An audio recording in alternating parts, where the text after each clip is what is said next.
কতদিন 11 দিন পর 11 দিনেই আমরা তারপর ওখানে গিয়ে যখন হাত জোর করে ওনাকে বলছি, আমার দেওরের ওয়াইফ ওরা কাকুতি মিনতি করছে, বাচ্চাটা কাঁদছে যে প্লিজ আমাদের বলে দিন, if anything has happen to him please বলে দিন, উই শুড নো।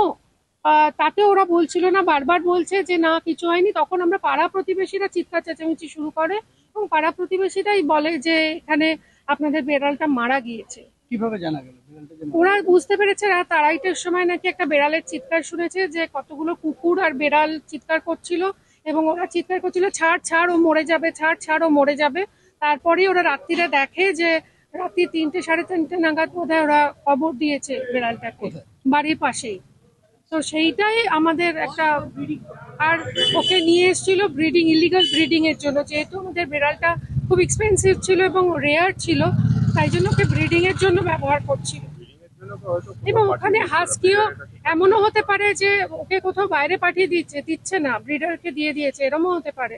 মানে আমরা সত্যিটা জানতে চাই যে কি what has happen to Felix, এবং if he is alive he should come back to us. আর যদি নাও হয়, আমরা ফেলিক্সের এই মৃত্যুটাকে একদমই আর 5টা সাধারণ মৃত্যুর মতো বৃথা দিতে দেবো। সিসিটিভি ক্যামেরা বা কিছুই নেই। আমরা সিসিটিভি ফুটেজ নাকি সিসিটিভিটা 4 দিন আগেই খারাপ হয়েছে। আর যেটা কি বললেন একটা রেজিস্টারের খাতা ওরা খুঁজে পাচ্ছে না। যা যা জিজ্ঞাসা করবেন সব উত্তরই আপনারা না পাবেন।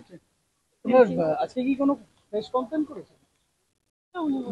আচ্ছা।